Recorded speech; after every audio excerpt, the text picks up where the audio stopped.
a kú dédé àsìkò yìí ẹ̀yin ìyá àti bàbá wa nílé lóko lájò lẹ́yìn odi ní gbogbo ibikíbi tí Ọlọ́run Elédùmarè tó bá ti ń fún yín ní àǹfààní àti oore ọ̀fẹ́ láti máa gbọ́ èmi ọmọ yín Williams Olúwatósìn ọmọ Ògúnbíyì aka mass bearer for the bad leaders aka alógún màṣíkà aka mass lawyer for the good leaders Oòduà àgbéwà kò lè gbé ọ̀dàlẹ̀.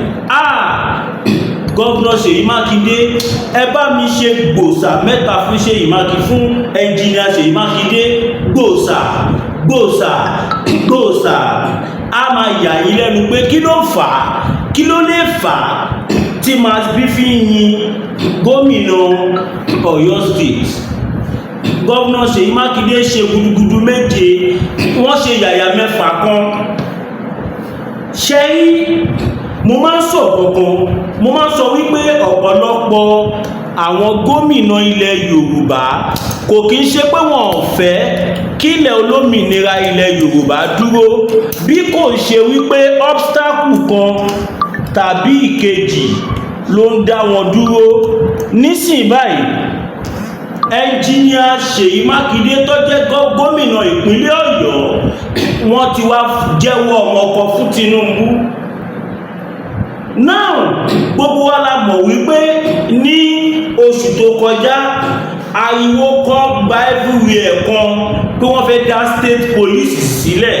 Ẹ máa bá mi ṣí ẹ̀ ṣòyè ọmọdé gbogbo ìyá àti bàbá wa àtàgbàlagbà àtọmọdé àtobìnrin àtọkùnrin ẹ bá wa ṣí ẹ̀ ṣòyè ẹ jẹ́ kó lọ dáadáa torí wípé ó dà pé ọ̀nà kan ti là tí gbogbo àwọn ọmọ Yorùbá máa lò nísìnyí. Màá sọ ọ̀nà yẹn tí bá ti parí ọ̀rọ̀ tí mò ń sọ yìí. ẹnjìníà Ṣèyí Mákindé yarí kanlẹ̀ pátápátá wọ́n ní kí Tinubu má ṣe bẹ́ẹ̀ yẹn mọ́. wọ́n ní tó bá ní kọ̀ọ̀kan tó fẹ́ ṣe kó ṣe tí wọ́n bá dẹ̀ ní ṣe kọ̀ọ̀kan kó má sọ̀rọ̀ nípa ẹ̀. kí nìkan tí ẹnjìníà Ṣèyí Mákindé sọ now ariwo gba everywhere kan wọ́n fẹ́ ṣe state police tínú gbogbo ayé ń dùn inú gbogbo ọmọ Yorùbá ń dùn. nísìnyí bàbá wa Bọ́lá Ahmed Tinubu wọ́n wá ń lo ọ̀nà láti lè pa ọ̀rọ̀ yẹn dà indirectly. wọ́n ṣẹ̀ṣẹ̀ wá ń fi lẹ́tà kan fi ránṣẹ́ sí gbogbo gómìnà ilẹ̀ Yorùbá. wọ́n ní kó máa sọ bóyá wọ́n fẹ́ bóyá wọn ò fẹ́.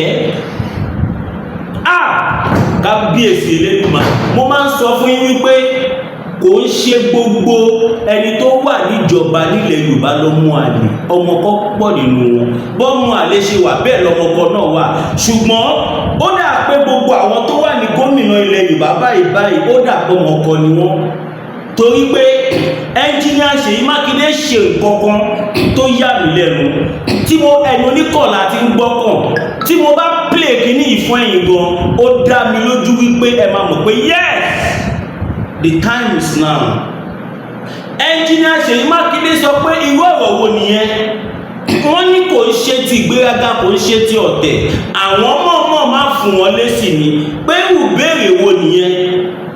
báwo lẹ ṣe máa béèrè pé ṣé àwọn gómìnà ṣáwọn fẹ́ kó dá state security sílẹ̀ pẹ̀lú àdúgbò bó ṣe ń pa gbogbo àwọn èèyàn nílẹ̀ Yorùbá pẹ̀lú àdúgbò bí wọ́n ṣe ń jí àwọn èèyàn gbé nílẹ̀ Yorùbá pẹ̀lú àdúgbò gbogbo àjálù táwọn Fúlàní ṣe pé ṣó jẹ́ kí president Bọ́lá Ahmed Tinubu kó tún wá máa béèrè lọ́wọ́ àwọn wọn ní kò ṣe tìgbéraga kódà wọn láwọn mọ̀ọ́mọ̀ má dá Bọ́lá Ahmed Tinubu lóhùn ni pé torí pé ìbéèrè yẹn rí bákanbákan àwọn ló máa ń béèrè pé ṣé wàá jẹun ẹ wá jẹun ló jẹ ẹ wá jẹun ẹni tí ò bá kí ń ṣàrùn tó bá fẹ́ jẹun á ní súnmọ́ bí kájọ jẹun ló máa sọ kò ní sọ pé ṣé wà dẹ̀ jẹ kínní ìbáyìí tàbí kó sọ pé ohun tó jẹ tán léèmí náà ṣẹ̀fẹ̀ jẹ àìfẹ́ fúnni jẹ ni. tẹ bá ní kankan ṣe ẹ buwọ́lùwé kí gbogbo àwa gómìnà ilẹ̀ Yorùbá kí a lè dá sí. now mo fẹ́ play ọ̀rọ̀ tí gómìnà Ṣèyí Mákindé sọ inú mi dùn pẹ̀lú cherry no kẹ má jẹ́ fẹnu ara mi sọ ó yẹ jẹ́ kí àjọ gbọ́ papọ̀. òṣòfò lásán ni kẹ́ ẹ máa gbọ́ o. ìdásílẹ̀ ọlọ́pàá ìpínlẹ̀ Makinde kọlù Tinubu. ìfàkókò ṣòfò lásán ni kẹ́ ẹ máa béèrè èrò àwọn gómìnà lórí ìdásílẹ̀ ọlọ́pàá ìpínlẹ̀ o. gómìnà ìpínlẹ̀ Ọ̀yọ́ ẹnjìníà Ṣèyí Mákindé ti bẹnu àtẹ́ lu ìlànà tíjọba àpapọ̀ là kalẹ̀ láti ṣèdásílẹ̀ àwọn ọlọ́pàá ìpínlẹ̀, èyí tí ààrẹ Bọ́lá Ahmed Tinubu yan ìgbìmọ̀ kan láti ṣàyàn rẹ̀ láìpẹ́ yìí. Mákindé ní ọ̀rọ̀ ìdásílẹ̀ ọlọ́pàá ìpínlẹ̀ kò ṣẹ̀ṣẹ̀ dìgbà táwọn gómìnà bá tún kọ̀wé ṣọwọ́ láti fi hàn bóyá wọ́n nífẹ̀ẹ́ sí i tàbí wọn ò nífẹ̀ẹ́ sí i. ọ̀rọ̀ ohun tó wúlò tó sì pọn dandan tó yẹ kíjọba gùnlé láìsọsẹ̀ ni. ó ní fífi àkókò ṣòfò lásán lòun rí gbogbo ìlérí tí wọ́n fẹ́ máa bi àwọn gómìnà wọ̀nyí sí. Mákindé sọ̀rọ̀ yìí nígbà tó ń dáhùn ìbéèrè lórí ètò iléeṣẹ́ tẹlifíṣàn Channels kan lálẹ́ ọjọ́ àìkú Sunday ọjọ́ kẹrìnlélógún oṣù kẹta ọdún 2024 yìí. Mákindé ní bíi ìwà olóòráyè lòun rí lẹ́tà ìfèsìpadà tí wọ́n láwọn gómìnà mẹ́rìndínlógún kan ti fi ṣọwọ́ sí ìgbìmọ̀ tí Tinubu gbé kalẹ̀ sí, torí ọ̀rọ̀ ìdásílẹ̀ ọlọ́pàá ìpínlẹ̀ kì í ṣe èyí tó tún yẹ ká máa fẹsẹ̀ palẹ̀ lórí ẹ̀. Mákindé ní èmi ò sọ̀míìtì lẹ́tà ìfèsìpadà kankan nípa ìdásílẹ̀ ọlọ́pàá ìpínlẹ̀ o. ìpinnu mi lórí ọ̀rọ̀ náà kò farasin kò sì yí padà. mo ti rí i, ẹ sì jẹ́ kí n sọjú abẹ ní kò fún yín bí ìfàkókò ṣòfò ní gbogbo ìbéèrè èròǹgbà àwọn gómìnà yẹn. kì í ṣe ti agídí tàbí ìgbéraga ni mi ò ṣe fèsì o, ṣùgbọ́n nítorí mo mọ̀ pé ìgbésẹ̀ náà kò ní jẹ́ ká tètè dé ibi tí à ń lọ lásìkò ni. àbí irú ọ̀rọ̀ wo ni ká ṣẹ̀ṣẹ̀ máa béèrè èròǹgbà àwọn ìpínlẹ̀ lórí ìdásílẹ̀ ọlọ́pàá ìpínlẹ̀ pẹ̀lú bí ìlú ṣe rí yìí tí a sì ń gbọ́ ariwo táwọn. no ẹ jẹ́ ká ti bìṣáná kíyèsí oògùn tí bàbá wa Bọ́lá Ahmed Tinubu tó bá jẹ́ lóòótọ́ ni wọ́n nífẹ̀ẹ́ àwa ọmọ Yorùbá, tó bá jẹ́ lóòótọ́ ni wọ́n fẹ́ jẹ́ kí àwa ọmọ Yorùbá ká wà láyé ká wà nípò tó dáa, ṣé pẹ̀ládùúkọ tó ń ṣẹlẹ̀ nílẹ̀ Yorùbá lè ní ṣó jẹ́ kí bàbá wa Bọ́lá Ahmed Tinubu kí wọ́n tún ṣẹ̀ṣẹ̀ máa ní káwọn gómìnà kọ ìwé ránṣẹ́ láti lè sọ bóyá wọ́n fẹ́ àti ìdí tí wọ́n ṣe fẹ́? ṣó jẹ́ kí bàbá wa Bọ́lá Ahmed Tinubu ṣó jẹ́ ká máa gbọ́rọ̀ ọ̀rọ̀ bẹ́ẹ̀ yẹn lẹ́nu wọn?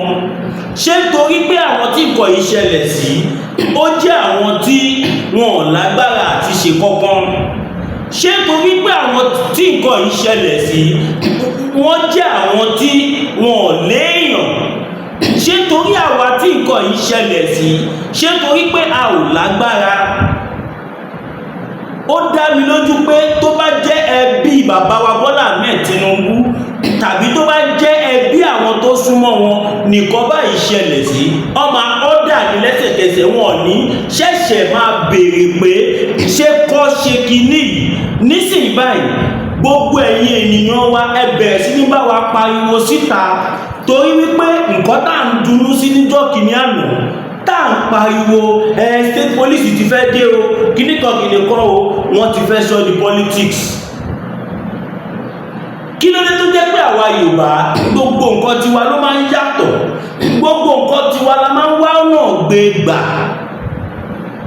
nígbà tẹ́ fẹnu ara yín sọ tẹ́ni ẹ fẹ́ dá state police sílẹ̀ so that kí gbogbo àwọn ẹ̀sùn kí gbogbo àwọn ìwà bàjẹ́ tó ń ṣẹlẹ̀ yìí káwọn bàbá wa lọ sóko kí wọ́n lọ gbé wọn kọ́ jí wọn gbé, wọ́n á gbowó wọ́n á tún pa wọ́n.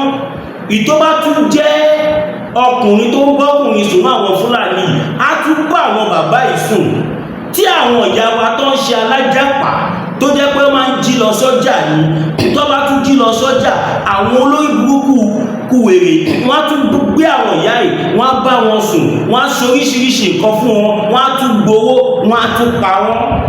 gbogbo kìíní ìdí ẹ̀ ni bàbá wa Bọ́lá Ahmed Tinubu ń gbọ́. àwọn ẹni ẹlẹ́ni wọ́n á lọ yáwó millions of money wọ́n á lọ yáwó, lẹ́yìn tó bá yáwó tán wọ́n á lọ dáko, tó bá wá dá oko yìí tán àwọn Fúlàní wọ́n á da màálù lọ síbẹ̀, wọ́n á lọ ṣe oko yẹn yánmayànmá rádaràda, wọ́n á bà gbogbo oko yẹn jẹ́, gbèsè á wọlé dé. Ìtó bá bá wọn níbẹ̀ tó bá ní kílódé ń ṣe báyìí, kàkà kí wọ́n gbìyànjú àti make peace, wọ́n á mẹ́ni yẹn wọ́n á pa tàbí kọ́ pa sáyé. Gbogbo nǹkan yìí náà ni bàbá wa Bọ́lá Ahmed Tinubu ń gbọ́. Kí ló fà á tí gbogbo ilẹ̀ Yorùbá ò ṣe lè dáko mọ́lẹ̀ ní? Ṣebí torí ọ̀rọ̀ insecurity ni. Apart from àwọn tó ń dáko tẹ́lẹ̀tẹ́lẹ̀, oko nìkan ni wọ́n ti lọ ń àtàkì àwọn èèyàn. Nísìnyí báyìí wọ́n ti lọ ń ká àwọn èèyàn mọ́nulé. Kò sí géètì téèyàn lè lù, oríṣiríṣi nǹkan ọjà ogun ló máa ń gbé wá káwọn èèyàn wọlé, wọ́n á jálẹ̀kùn wọn wọlé, wọ́n á báyàwó sùn, wọ́n á bá ọmọbìnrin sùn, wọ́n á bọ́kọ sùn, wọ́n á ṣe oríṣiríṣi, wọ́n á máa báyàwó àtọmọ sùn, wọ́n á ní kí bàbá máa fátẹ́gùn. Gbogbo àwọn nǹkan yìí ni bàbá wa Bọ́lá Ahmed Tinubu náà mọ̀ tí wọ́n ń gbọ́. Mọ̀yọ́ ọmọ Yorùbá tí wọ́n ti pa sóko ni. Tí èèyàn bá tiẹ̀ wá fi bẹ́ẹ̀ dùn yín, ẹ wo àwọn ọba tó pa lẹ́nu tó mẹ́ta ìtọ́ pa ní ìfọ́nà ìfọ́sù. Mọ̀yé àwọn ọba, mọ̀yé baálẹ̀ táwọn Fúlàní ti pa nílẹ̀ Yorùbá just because kò sí security tó rẹ́dí àti protect wọn. Gbogbo àwọn local security wa wọn fún wọn lágbára, ṣakabùlà ló gbé fún wọn, tó jẹ́ wípé tó bá yan ẹyọkọ gbòòlà kí wọ́n tó yìn mí, ẹni tó ń bájà ti yin mẹ́wàá. Ìjọ wo la fẹ́ ṣe gbogbo eléyìí?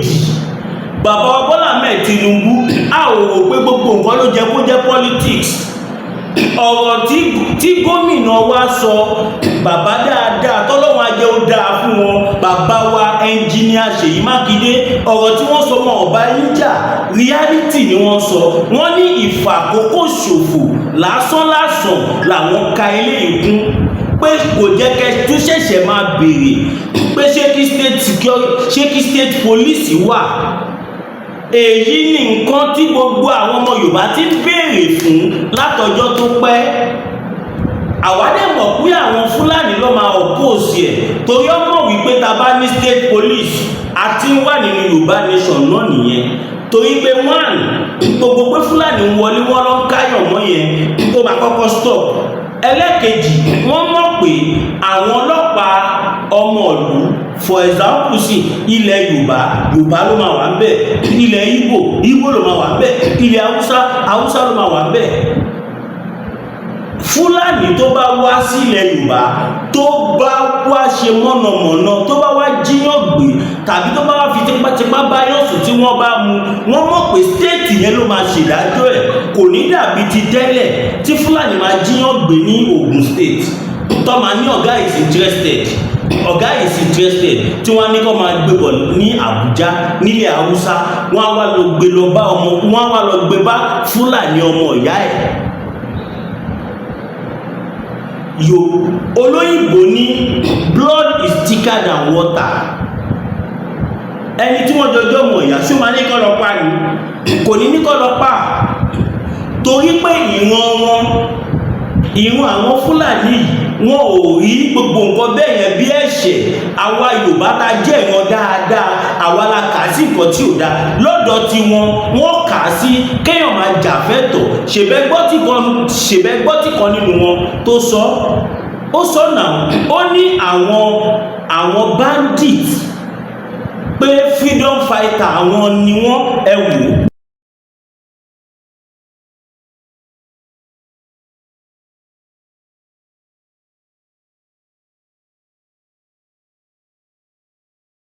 Ṣẹ́yìn náà ti rí nǹkan tí bọ̀bọ̀ yẹn sọ.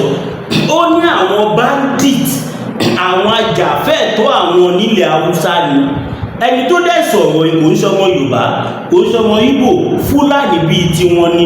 Kódà òun ni Northern Elders òun ni northern youth leader bí Omeyo ṣe jẹ́ youth leader fún gbogbo àwa ọmọ Yorùbá ní gbogbo ilẹ̀ Yorùbá ní gbogbo káàárọ̀ oòjíire òun náà ni bọ̀bọ́ì ṣe jẹ́ freedom fighter lóye jẹ́ youth leader fún gbogbo àwọn Haúsá òun ló ń gbẹnu gbogbo àwọn ọ̀dọ́ sọ̀rọ̀ nílẹ̀ Haúsá ó ní àwọn tó ń pa wá tó ń jí wa gbé tó ń gba ransom tí wọ́n ń ṣoríṣiríṣi ó ní freedom fighter àwọn ni wọ́n ṣe rí pé ọ̀rọ̀ tí mò ń sọ pọ́tálì mo sọ láti bẹ̀rẹ̀ mo ní ojú tiwọn bó ṣe ń jí wa gbé tó ń gbé wa pa tó ń ṣoríṣiríṣi normal thing nìkan tí wọ́n ṣe normal thing nìkan tí wọ́n ṣe ẹ wo ohun tó ṣẹlẹ̀ ní ẹnujọ́ mẹ́ta yìí tí àwọn kan tí wọ́n lọ kó àwọn ọmọ 287 tí wọ́n ń béèrè 40 trillion àbáwá àbábọ̀ a gbọ́ pé wọ́n reduce ẹ̀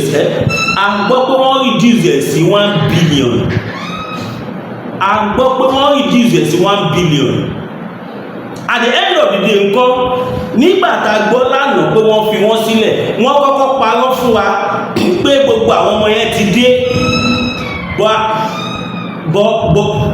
at the end of the day à ń padà gbọ́ pé 137 nínú wọn ni wọ́n fi sílẹ̀ pé kò kìí ṣe gbogbo wọn nísìnyí báyìí mo ti ka pépà kan láàárọ̀ yìí bóyá Sahara Reporters also ni mo kà lọ́sàn yìí tí wọ́n sọ fún wa wípé kò ń ṣe 287 ni wọ́n kó wọ́n ní kò kìí ṣe 287 tí wọ́n sọ káàkiri lọ́kọ́ pé it is just 137 also ó yẹ wò.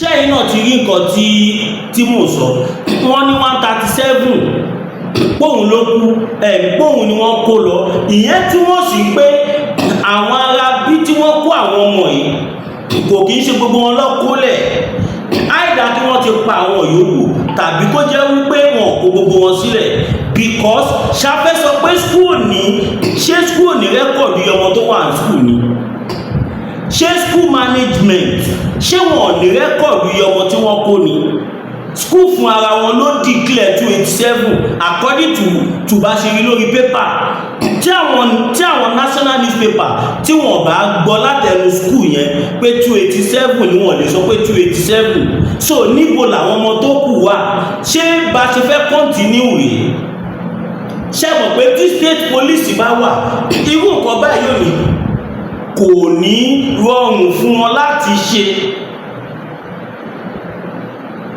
bó èmi àti yín dẹ̀jọ mọ̀ wípé àwọn northern part of Nigeria wọ́n máa tako state police táwọn ò bá fẹ́ fáwa torí àti máa béèrè pé kọ́kọ́ wé tó bá fẹ́ tó bá ṣe gbá tó bá ṣàwo yẹn àwa rí sí politics ẹjá díẹ̀ ká ìpolówó ọjà náà. mo ti gbéra ká mo balẹ̀ sílẹ̀ òkèèrè. Kentos Venture èmi ni wọ́n pè ní Mr. já wọn sí torí ẹ̀ ni mo ṣe wá já gbogbo ẹ̀yàn aláfẹ́ ọ̀tọ̀kù lùlù àtẹ̀yàn ọmọ orílẹ̀-èdè Nàìjíríà tẹ wà lókè òkun sí pápápá nípa Kentos Venture torí wípé àjà tán ó máa ń dájà sílẹ̀ ni mi ò fẹ́ kẹ́ ẹ máa mísì Nàìjíríà jù ìjẹ́ mọ̀ pé gbogbo àwọn oúnjẹ orílẹ̀-èdè Nàìjíríà lọ́lọ́kan òjọ̀kan bíi rice ẹ̀wà òróró gàrí iṣu ẹja gbígbẹ tó ṣàpọ̀pà èlùbọ́ gidi ni àbílà fún báwo lẹ ṣe fẹ́ sí gbogbo ntẹ́ ẹ fẹ́ lójú kan ló wà ní Kentos Ventures and also for beauty pageant we also sell jewelries waist beads wigs and so on at Kentos Ventures iléeṣẹ́ Kentos Ventures wà ní 45 Middleton Garden Manchester M241AB ládojúkọ Middleton bus station Manchester fún àlàyé lẹ́kùnrẹ́rẹ́ ẹ pè sórí nọ́mbà yìí 0161879545 ẹ dẹ̀ tún lè mẹ́sẹ̀gì wọn lórí WhatsApp bákan náà lórí nọ́mbà yìí +44757032030. All you want is in one place at Kentos Ventures. Mi ò lè fún yín lófo.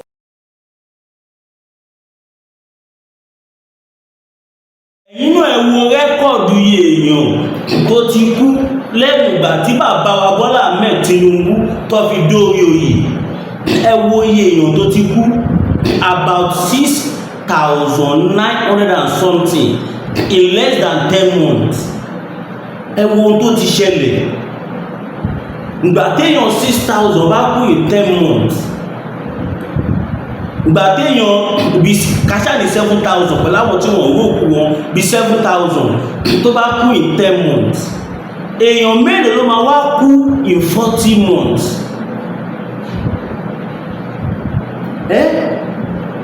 That is 40. Ká sọ pé a ní èèyàn mélòó ló máa kú láàrin ọdún mẹ́rin? Ẹṣin. Kí ló ń fa gbogbo àwọn kìíní? Insecurity ló ń fa. Insecurity ni ẹja díẹ̀ ká ìpolówó ọjà. bitter tea ẹkùn tí ń wọ̀yá àjà pẹ̀lú àwọn kíndìnrín tó ní stone nínú ìyẹn kidney stone yóò mẹ́ẹ̀tì ẹ̀ tẹ́sí yádànù nínú àgọ́ ara yín. òun kan náà ló ṣiṣẹ́ fún liver ìyẹn àìsàn jẹ̀dọ̀jẹ̀dọ̀ a sì tún máa ṣiṣẹ́ fún heart ìyẹn ìṣòro àìlèmí sókè sódò dáadáa. láàólà bitter tea ló tún ṣiṣẹ́ fún ìfúnpá gíga ìyẹn high blood pressure. bákan náà gbogbo ẹ̀yin tẹ́ ẹ bá ní ìṣòro ìsétọ̀ tí a mọ̀ sí prostate cancer gbogbo àwọn àìsàn tá a là kalẹ̀ yìí pátápátá òun ni láàólà abá bitter tea yóò bá wà yá àjà. ìṣòro ara ríro ń kọ́ láàólà bitter tea òun ni kẹ́ ẹ gbẹlura láti wá rí egbòogi láàólà bitter tea rà àbí tẹ́ ẹ bá fẹ́ mọ ibi tí wọ́n tẹ̀dó sí ẹ mẹ́sẹ̀gì wọn lórí àwọn whatsapp numbers yìí +44742452737 àbí àwọn Nigeria numbers yìí 08033194355 tàbí 08026265000 kò bára rí ẹ̀rí inú ẹ̀jẹ̀ ti kàn jẹ̀gbọ̀n lọ́wọ́ láàólà bitter tea gbẹlura kò rí yàtọ̀ bẹ́ẹ̀. Ẹ káàbọ̀ padà ẹ̀yin ènìyàn wa.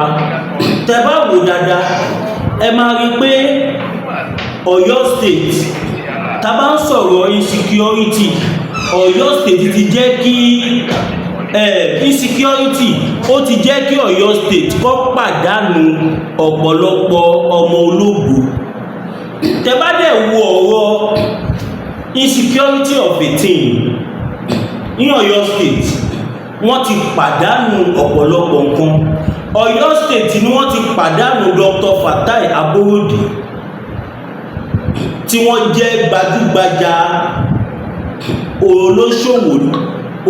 oníṣòwò lóyìnbó tí wọ́n dẹ̀ ti pa billions of dollars tí wọ́n dẹ̀ wò wípé owó yìí kò wúlò lù táwọn wá ìjẹ́ káwọn kó lọ sí ilẹ̀ abínibí àwọn tó jẹ́ Ọ̀yọ́ state. Wọ́n dẹ̀ wáyé láti ìlú òyìnbó wọ́n dá oko ńlá sílẹ̀ wọ́n ń sin ẹja wọ́n ń sin àwọn ẹran ọ̀gbẹ́ wọ́n sin oríṣiríṣi nǹkan wọ́n dẹ̀ ń ṣe àgbẹ̀ wọ́n ṣe pigry wọ́n sin ẹlẹ́dẹ̀ wọ́n sin ẹdìyẹ wọ́n sin oríṣiríṣi nǹkan. Ọ̀yọ́ state kan náà yìí làwọn Fúlàní lọ tí wọ́n ti lọ pa Dr. Fatai Aborode gẹ́gẹ́ bí nǹkan tá a gbọ́ gẹ́gẹ́ bí nǹkan tí a gbọ́ everywhere. At the end of the day àwọn àìtí láwọn tó pa Dr. Fatai Aborode ṣe mọ̀ pé tí state security bá wà tí state police bá wà nísìnyí ìwé ò ní ṣẹlẹ̀ mọ́. tí ìwé bá ṣẹlẹ̀ àwọn tó ṣe wọ́n á fi wọ́n jófin torí pé àwọn tó ṣe ti Dr. Fatai Aborode ó ṣúọ̀dẹ̀wájú Ọlọ́run pé wọ́n ti mọ̀ wọ́n ṣùgbọ́n ìdájọ́ ò ní lè wáyé nítorí àwọn bàbá àṣàlẹ̀ wọn. I want to believe that. Ẹlẹ́kejì ẹ wo Mr. ẹ wo ẹ wo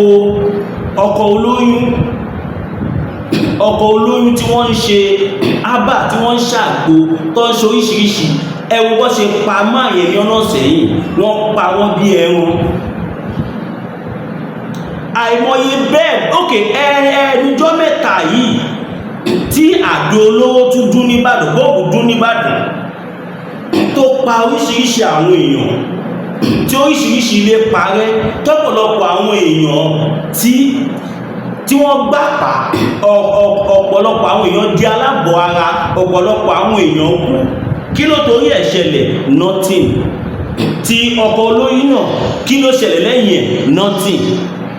Torí wípé a sì jẹ́ wá Nàìjíríà, torí wípé federal police sì là ń lò. Ọ̀yọ́ state ò lè dá àṣẹ pa àfi tó bá dé Àbújá. Tọ́lọ́pàá bá mú èèyàn ní Ọ̀yọ́ state, Àbújá lágbára láti sọ wípé ẹ máa gbé bọ̀ l'Àbújá. Ọ̀gá is interested in that case, wọn ní choice, wọn máa fi sílẹ̀. Witness mélòó ló fẹ́ tẹ̀lé wọn lọ sí Àbújá? Ṣùgbọ́n tá bá ní state police irú títí Dr. Fatai Aborode, kéèsì yẹn a máa tún gbé dìde. State police àwọn aṣiṣẹ́ lórí ẹ̀, tàbí tí irú ẹ̀ bá tún ṣẹlẹ̀ àwọn eyewitness wọ́n á tẹ̀lé wọn lọ court. Àwọn tó ṣiṣẹ́ yẹn wọ́n á fojú wọn balẹ̀ ẹjọ́. Kò ní sí pé ọ̀gá ní kó máa gbé bọ̀ l'Àbújá láti wá ṣe kí ni? Ṣé kò sí station n'Ìbàdàn ni? Ṣé kò sí ilé ẹjọ́ n'Ìbàdàn ni? Ilé ẹjọ́ wà, bọ̀ torí pé federal system of government là ń lò. Tí anything bá ṣẹlẹ̀ wọ́n á ní kó máa gbé wọn bọ̀ l'Àbújá. Torí ẹ̀ làwọn kan ṣe ń pariwo pé kó ṣe restructuring, kí gbogbo state máa control resources wọn. Bọ̀ síbẹ̀síbẹ̀ náà tí a ò bá ti gba òmìnira ká dúró gẹ́gẹ́ bí orílẹ̀-èdè, ẹ má jà parọ́ fúnra wa. Ó dàbí kó fọwọ́ tún fúnyàn lómìnira kó fọwọ́ sì gbà padà ni. Torí wípé at the end of the day náà wọ́n sì lè lo federal power. So ẹ̀yin ìyá àti bàbá wa afọlọ́run bẹ̀yìn lásìkò tá a wà iṣẹ́ àjọṣe ni. Ẹ jẹ́ kí gbogbo wa sowọ́pọ̀. Tàbá ti wá sowọ́pọ̀ kí gbogbo àjọ máa ṣiṣẹ́ ìpapọ̀. Ẹ̀yin tẹ́ ń wo fídíò yìí, ẹ̀yin ìyá àti bàbá wa, ẹ bá wa pín fídíò yìí sí everywhere. Ẹ má torí pé ẹ kórìíra Masbi, ìfẹ́ tẹ ní sílẹ̀ Yorùbá ní kẹwù. Torí tẹ bá fẹ́ wò pé ẹ kórìíra Masbi, ó ṣeéṣe ẹni tó jẹ́ kí ẹ gbà ẹ̀mí ẹ̀ là kẹ má ní gbà là. Ẹ wo orú ẹni tó sọ wípé wọ́n wá ká òun mọ́nu pọ́tírì tí mo sọ̀rọ̀ ẹ̀ lẹ́ẹ̀kan, wọ́n wá ká mọ́nu pọ́tírì ẹ̀, wọ́n jí gbé lọ. Wọ́n yìnbọn fáwọn méjì lọ́rùn. Wọ́n rí kan múnú àwọn Fúlàní yẹn. Àìtí gbọ́ pé ọ̀kan ṣẹlẹ̀ báyìí lórí ẹ̀. Tó bá jẹ́ pé a ní state police ìwé ò ṣẹlẹ̀. So à ń fi àsìkò yìí, ẹ̀yin ìyá àti bàbá wa nílé lóko lájò lẹ́yìn òdì, à ń fàsìkò yìí bẹ́yìn. Ẹ bẹ̀rẹ̀ sí ní bá wa pariwo sí bàbá wa Bọ́lá Ahmed Tinubu létí kí wọ́n mọ̀ pé state police yẹn it has to come and stay. Ó ní láti wá sí ìmúṣẹ, ó dẹ̀ gbọ́dọ̀ dúró. Torí pé state police nìkan ló lè fún wa ní nǹkan tí a fẹ́. Gẹ́gẹ́ bí ẹ ṣe mọ̀, tá bá gba òmìnira ilẹ̀ Yorùbá lédè, a máa ní state police, gbogbo ẹ̀ la máa ní. But tẹ́ bá lọ wo ìdí tí bàbá ò ti fẹ́ sáré ṣe, àwọn Fúlàní yìí wọ́n máa wà nídìí ẹ̀. Torí pé àwọn náà control everything. Wọ́n mọ̀ pọ̀dà ọ̀dọ́ wọn làwọn ọ̀daràn pọ̀ sí jù. Wọ́n mọ̀ pé ọ̀pọ̀lọpọ̀ àwọn ọmọ àwọn jàǹdùkú ni wọ́n. Ẹ wò, ẹ má jẹ́ kí n gbà àsìkò yín jù. Once again, my name is Williams Oluwatosin Ogunbiyi, aka mass bearer for the bad leaders, aka Alogun Masika, aka mass lawyer for the good leaders. Oduaduwa Onigbe Odale. Ẹ má gbàgbé fún ẹ̀yin tẹ́ bá ní observation nínú fídíò tí mo ṣe, tàbí ní comment, tàbí ní one or two things tẹ́ fẹ́ bá wa sọ, tàbí fẹ́ gbé polówó ọjà fún wa, ẹ pè wá sórí +229 57 74 79 70 +229 57 74 79 70.